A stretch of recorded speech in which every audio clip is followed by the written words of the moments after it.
Hello guys, well today we are going to learn a new lesson in Español amigos. Thank you so much for being here and we are going to start Introducción al idioma español, Introduction to the Spanish language.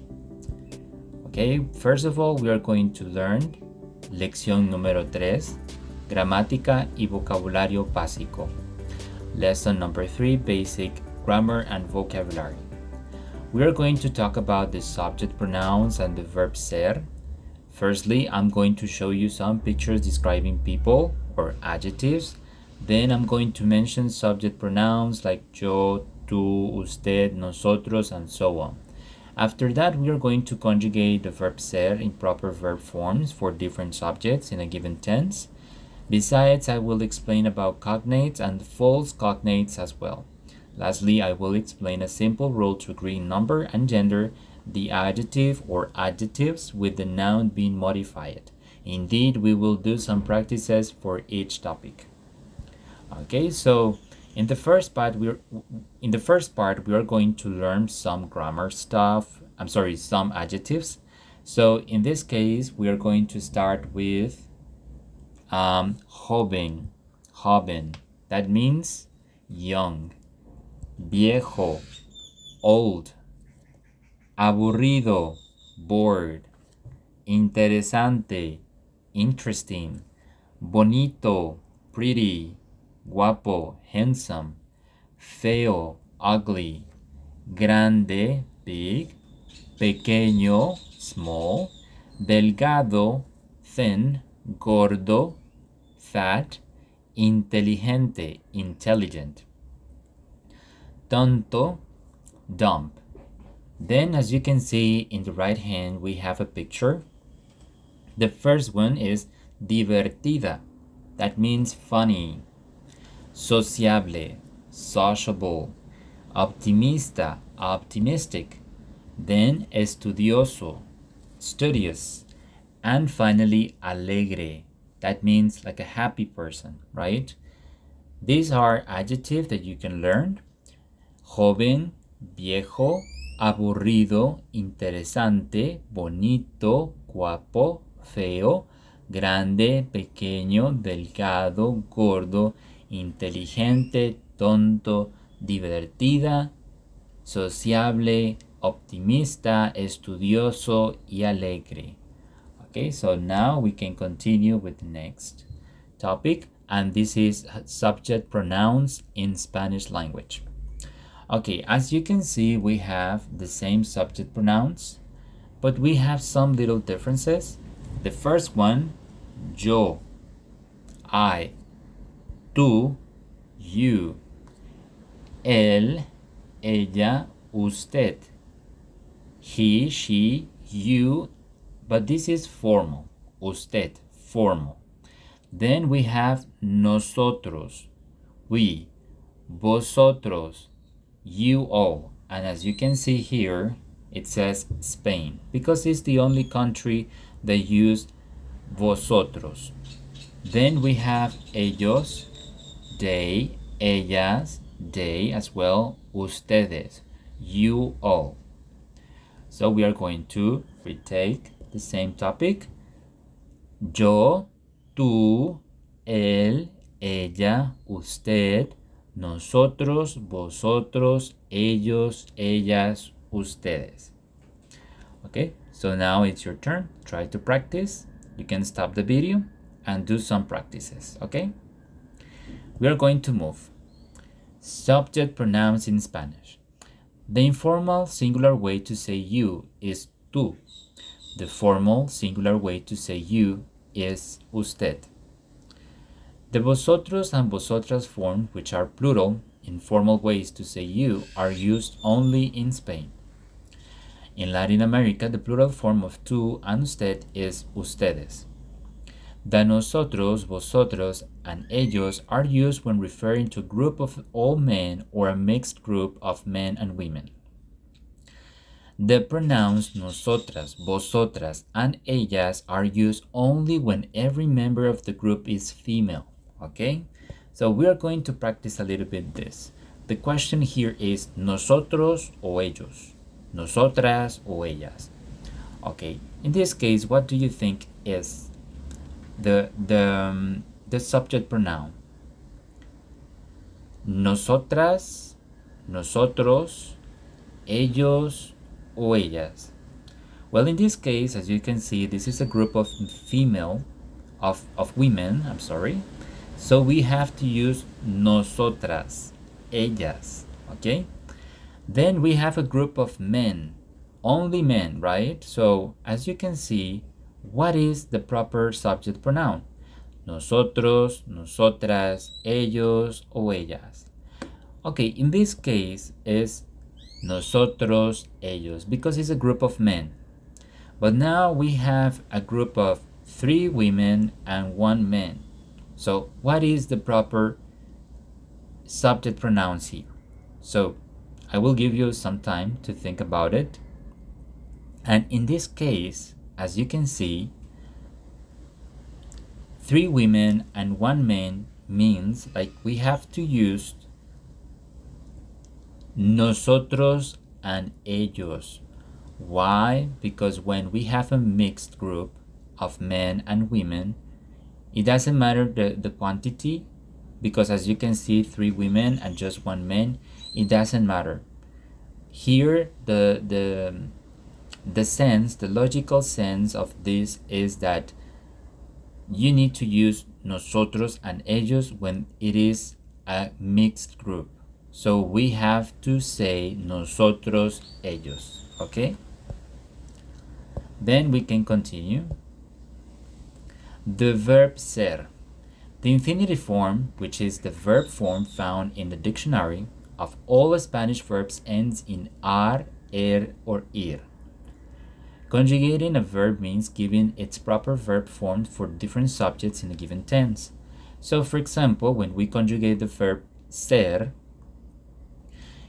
in the present tense, we say in Spanish presente del indicativo.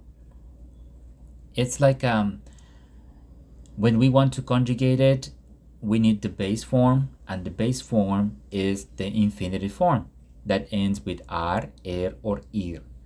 In this case, when we conjugate it, the conjugation that we are going to use today is the present tense. As I mentioned before, it is presente del indicativo. Ser is used to identify a person or thing. For example, ella es Claudia. She is Claudia. Number 2, to talk about one's profession. For example, son doctores. They are doctors. Number 3, to describe inherent characteristics of someone or something. For example, Carla es inteligente. Carla is intelligent. El hotel es elegante. The hotel is elegant. Okay? So now we're going to conjugate the verb ser. We have here, as you can see, I'm going to show you, ser is the base form. Base form, okay? This is the infinitive, and then we're going to conjugate it in the present tense, that we call it presente del indicativo. Okay, the first one, yo soy. Yo soy estudiante. I am a student. The second one, tú eres inteligente. You are intelligent. The third one, él es. Ella es. In this case, ella es simpática. Number 4, usted. Usted es. Usted es profesor. You are professor. You are a teacher. Nosotros somos. Nosotras somos. Nosotros somos amigos. We are friends. Then we have vosotros sois. Vosotras sois. Vosotros sois de España. You all are from Spain. Remember, Spain is the only country that uses vosotros. We don't use it in Latin America. So in this case, we don't have to use it. In this case, we have to replace vosotros with this one, ustedes, okay? Then we have to continue, and the next one is ellos, ellas, here. Ellos, ellas son. Ellos son hermanos. They are siblings. Ustedes son. Ustedes son extranjeros. You are foreigners. In this case, of course, we are talking in plural form, right? You are all foreigners. Okay, now we can continue with the next one. Cognates. Okay, this is a very important meaning, a very important term. And in Spanish and English, you can find many cognates, which are words that are the same or similar in two languages. Okay, so for example, same words like normal, hotel, and usual. Okay, in Spanish it's like this, right? Normal, hotel, usual. But in English it's the same spelling but different pronunciation. Normal, hotel, usual. Similar to word in English, for example, activo, responsable, excelente. In English we say active, responsible, excellent. Okay, the next one, Spanish will improve if you listen for cognates when conversing and look for them when reading. This is true, like we have many cognates and this will help you to understand better the context. And if you understand the context, of course, you can understand what the people are talking about or what the reading is talking about, right? So the next one, it says, you could find false cognates. Okay, Spanish words look like English words but mean something else. For example, largo look like large but actually means long. And colegio looks like college but means high school. These words are rare compared to the vast numbers of cognates shared by English and Spanish. So don't worry, when you learn cognates or when you identify cognates in Spanish, actually they are what they actually mean. But we have some exceptions, and these exceptions we call it false friends. Okay, so you have to be careful. Remember, largo, means long, not large. Colegio means high school, not college. There are other ones that we are going to learn in the classes, so don't worry. We will see it in the future. Then we have adjectives.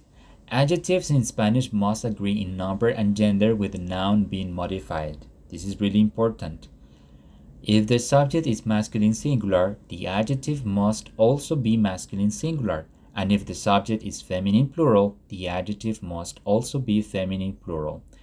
So you have to respect the gender and the number of the noun. And when you use like adjective or articles, you have to use according to the gender and the number of the noun. So you have to look the noun always, how it looks like. Is masculine or feminine? Is plural or singular? And then you can use adjective according to that noun and articles according to that noun. Okay, so the next one, adjective ending in O, have four forms. For example, we have the word viejo, old. Old have four forms in Spanish. Viejo, masculine singular. Vieja, feminine singular. Viejos, masculine plural. Viejas, feminine plural. Then the adjective ending in A have two forms. Only two forms, okay? As can be seen in responsable. Responsable, that means responsible. Responsable is masculine and feminine singular. And responsables with an S is masculine and feminine plural. Then we have adjective ending in ista. Ista have two forms, as can be seen in pesimista, pessimistic.